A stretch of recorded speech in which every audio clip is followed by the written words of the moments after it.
to show you to just do a general marinade, but you also have to consider too when you're doing like a macaroni salad this summer, or even a dressing, this is the way to do it.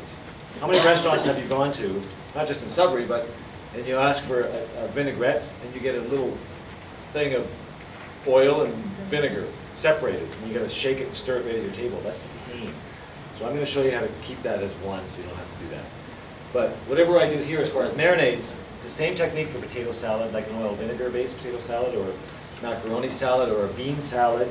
It's that oil vinegar combination making an emulsion, which is bringing vinegar into oil and keeping it as one.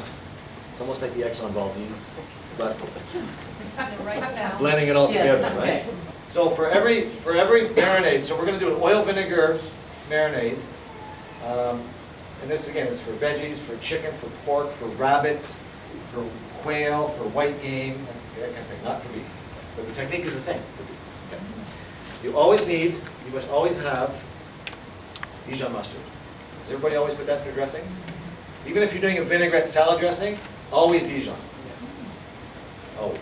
Now this is Chardonnay infused Dijon. I'm sure it is really good. So now I'm going to make about probably a cup of marinade. Half a cup of vinegar, acid, and half a cup of oil. Okay?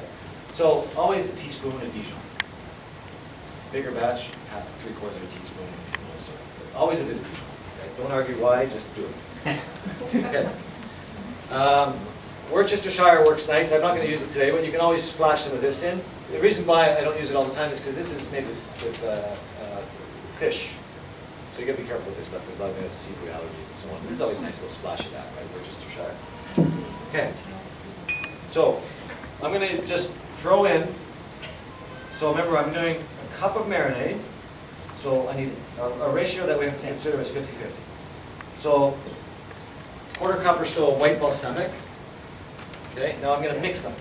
So fig infused white balsamic and regular infused white balsamic. Okay, all right. So that gives me 1/4 cup. Okay, give or take. All right.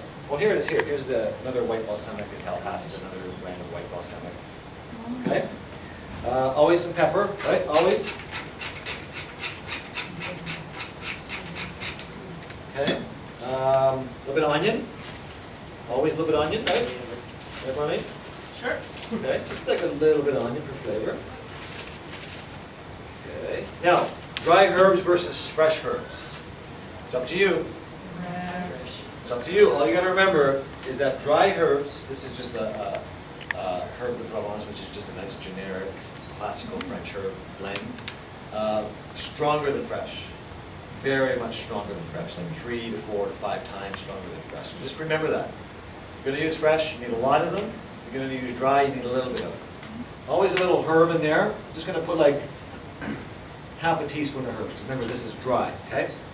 If I was using fresh, I'd throw a little more in there. So, a little bit of garlic, a little chopped garlic, right? Yeah. Always.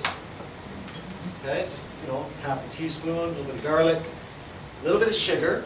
It's not a bad option, okay? Because you have this acid in here, okay? So a little bit of sugar is always a good option. I usually kind of go sugar to garlic, same amount. So the trick is, and the big mistake that people make all the time is that you got to put everything in the bowl first, everything in the acid. The onions, the mushroom, or the garlic, the herbs, the Dijon, everything in the bowl with the vinegar, okay? And this is not something you're going to shake in a bottle as well. You got to whisk it. You got to kind of get a nice fine whisk, nice stainless steel bowl. And you got to whisk it. Do you want to help me, Marlon? So what we want to do, and you have to be careful here because you want this to go in real slow to the amount of 50-50. We'll do it by eye. Okay? You're right. Not yet. Not yet. And what will happen is this will become an emulsion, right? And this will become a product that distributes the flavor evenly with all your meats. And if you don't have the emulsion, you have vinegar on one side of your marinade and you have acid on the other, or vinegar and oil. You always have to. Then you have to stir it up with your hands and get in there. Because if you don't have that even distribution, your marinade is going to cook on this side and not cook on this side. Marinade. So real slow. Okay. In the middle. Real slow. Super slow. You almost done? We're done. Okay. So do we have an emulsion here? See, it's kind of one. right? Integrated. So, shall we show and tell? Yes. Okay, let's show and tell. Okay, see that? Oh, wow. So it's one, right? Yeah. Okay? See that? So you have oil and vinegar now that's holding together. Just like when you do a bottle of oil and vinegar, you know when you shake it and it holds together for like 30 seconds? Yes. Right? Okay?